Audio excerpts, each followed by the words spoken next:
Bonjour à tous et bienvenue dans votre JT Breton. Au sommaire de ce mercredi 12 avril 2017.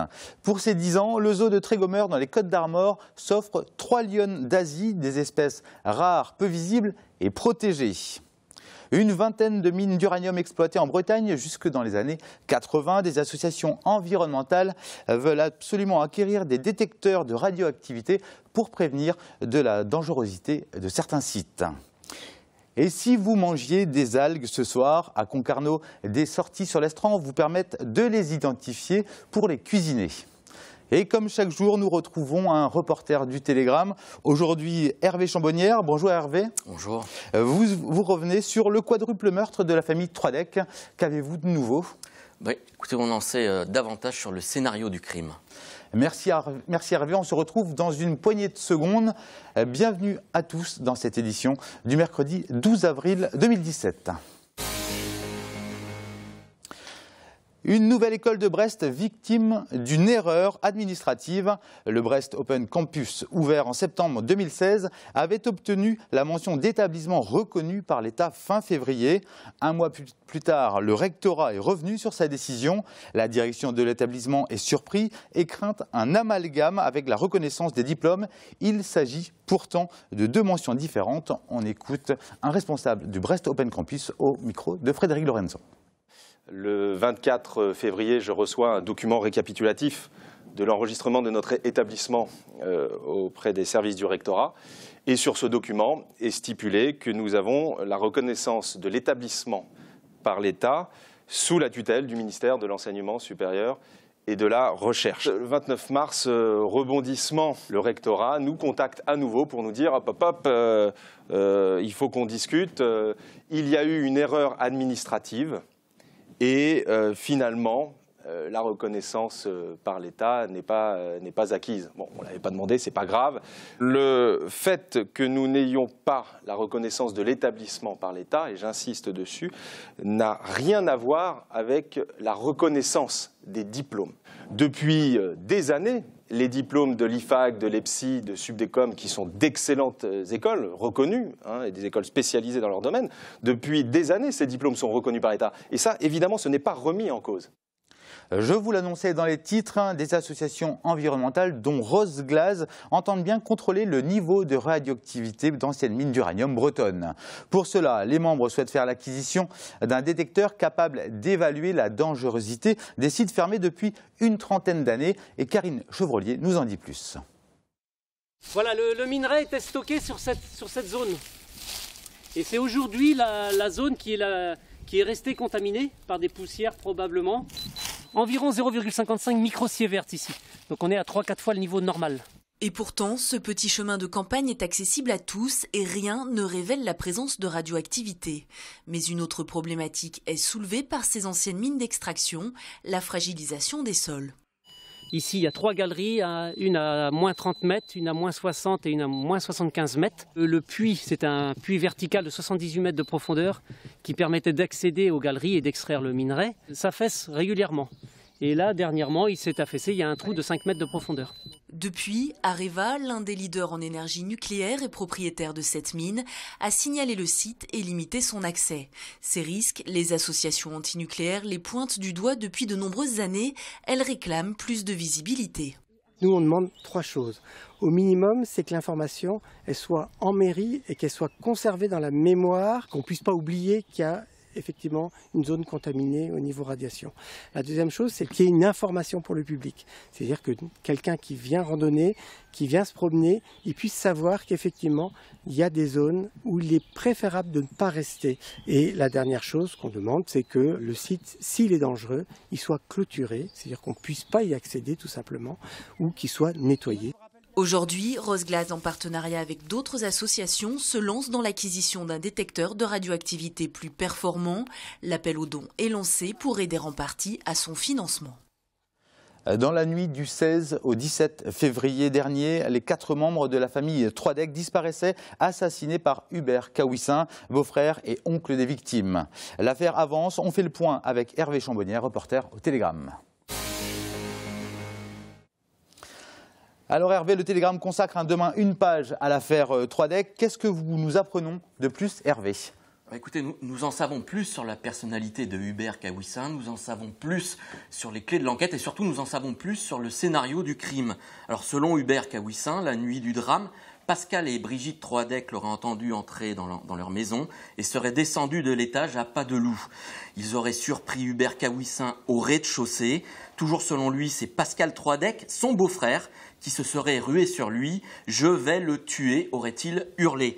Quant à l'arme du crime, Pascal Troadec aurait pu la saisir dans le garage où Hubert a reculé. La suite, c'est un terrible corps à corps. Hubert Kawissin qui prend le dessus, qui frappe le couple. Les enfants surgissent. Hubert frappe mortellement Sébastien, puis Charlotte. À ce moment, malgré les coups, le couple Troadec est toujours à la lutte. Hubert Kawissin achève son beau-frère. Brigitte Troadec se réfugie dans la salle de bain où elle est tuée à son tour. Cette version est-elle plausible ? Alors, il n'y a aucun survivant pour parler, il n'y a aucun témoin, mais il est difficile d'imaginer Hubert Kawissin luttant quasi simultanément contre 4 assaillants. Il y a également d'autres éléments troublants comme l'absence totale de sang de Charlotte dans la maison. Les enquêteurs attendent beaucoup d'une expertise, celle de l'analyse des gouttes de sang révélées dans la maison par les experts de la police. Celle-ci devrait permettre de déterminer où et dans quelle position les victimes ont été frappées.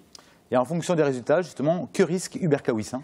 Alors, soit sa version est confirmée et il risque alors jusqu'à 30 ans de réclusion criminelle, soit il ment et les membres de la famille ont par exemple pu être tués dans leur lit. Il y a alors préméditation, c'est un assassinat passible de la réclusion criminelle à perpétuité. Merci Hervé Chambonnière, on peut vous lire demain, jeudi 13 avril, dans les pages du Télégramme. La dulce, le talidou ou la nori, 3 sortes d'algues comestibles parmi la quinzaine d'espèces qui bordent notre littoral.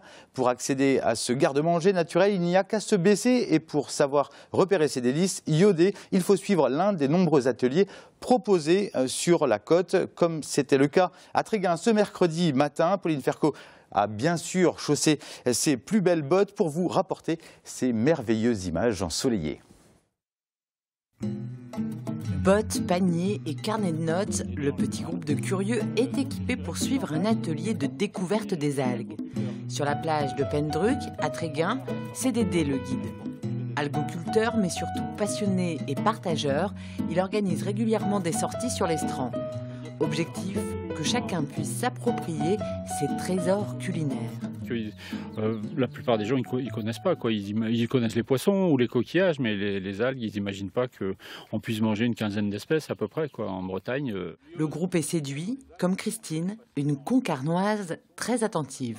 Je trouve qu'il y a une très très grande diversité d'espèces. Donc voilà, moi je découvre, je prends des notes, je fais mes petits croquis pour essayer de mémoriser les algues que je découvre. Et j'ai fait des petits schémas, j'ai noté la couleur, je les ai goûtés. Et au pire, pas de catastrophe gastrique si l'on se trompe d'espèce. 700 espèces de macroalgues en Bretagne, donc les algues qu'on voit à l'œil nu. Il n'y a aucune macroalgue qui est toxique. Vous pouvez être dérangé si vous en mangez trop, parce que si on n'est pas habitué à manger, l'intestin, l'estomac, il va réagir différemment de la nourriture habituelle. Mais vous ne serez pas malade, quoi. Mais cette ressource en algues n'est pas inépuisable. Il y a donc quelques règles à respecter que le guide rappelle aux goémoniers en herbe. Si on n'y fait pas attention, il y a des gens qui viendraient en récolter inconsidérément, il n'y en aurait plus. Donc les dates et les tailles sont applicables aux professionnels et au grand public. Une balade enrichissante qu'on a envie de poursuivre derrière les fourneaux. Et oui, la suite de l'atelier, c'est au musée de la pêche de Concarneau pour apprendre à cuisiner sa cueillette. Et direction à présent les Côtes d'Armor pour les 10 ans du Zoo-Parc de Trégomeur. Le cadeau est de taille. L'équipe vient d'accueillir des lions d'Asie, une espèce menacée dans son milieu d'origine. Le directeur de la structure espère ainsi conquérir le cœur des costarmoricains et attirer plus de visiteurs. Mathilde Kemener est pour vous aller dans la fosse aux lions. Chaque année, le zoo de Trégomeur accueille de nouveaux pensionnaires, et ce depuis son ouverture il y a 10 ans. Alors pour cet anniversaire, c'est l'apothéose avec l'arrivée du roi de la savane. On a 3 lions d'Asie qui viennent d'arriver. C'est une espèce qui est très menacée d'extinction dans la nature. On en trouve 400 à peu près dans le milieu naturel. Donc c'est une espèce qui est très peu représentée dans la nature et également en parc zoologique, car on est le 8e parc en France à en avoir. Elles rejoignent ainsi les 60 autres espèces animales du parc, dont 25 sont menacées dans leur milieu d'origine. Alors ici on peut voir nos ours malais, c'est le plus petit des ours. C'est vrai que souvent on voit plutôt d'autres espèces d'ours en parc zoologique. Et ici, on a un jeune couple qui vient d'avoir un petit il y a 2 semaines à peu près. C'est une espèce qui est assez rare et qu'on ne voit pas non plus trop en parc zoologique. Un zoo conçu autour d'un thème, l'Asie. On a voulu, avec un fil rouge conducteur sur l'Asie, tant sur le règne animal que sur l'architecture et la flore, dans ce fond de la vallée de l'Ic, réaliser un petit paradis asiatique en terre de Côte d'Armor. Pour le conseil départemental propriétaire du zoo, c'est un lieu incontournable, mais il reste encore assez méconnu, notamment par les costarmoricains. C'est un zoo qui accueille 80 000 personnes par an, c'est déjà beaucoup, et pour autant je pense qu'il y a une marge de progression. Certaines structures ont des réflexes d'envoyer les enfants, les scolaires, les centres de loisirs dans des zoos d'autres départements, alors même qu'il y a cette perle d'Asie nichée aux confins de Trégomer. Une campagne de communication va donc être lancée, avec notamment la gratuité pour les petits costarmoricains nés en 2007, comme le zoo au parc de Trégomer. Merci à tous, ainsi s'achève ce nouveau JT Breton. On se retrouve demain. D'ici là, excellente soirée sur vos chaînes locales.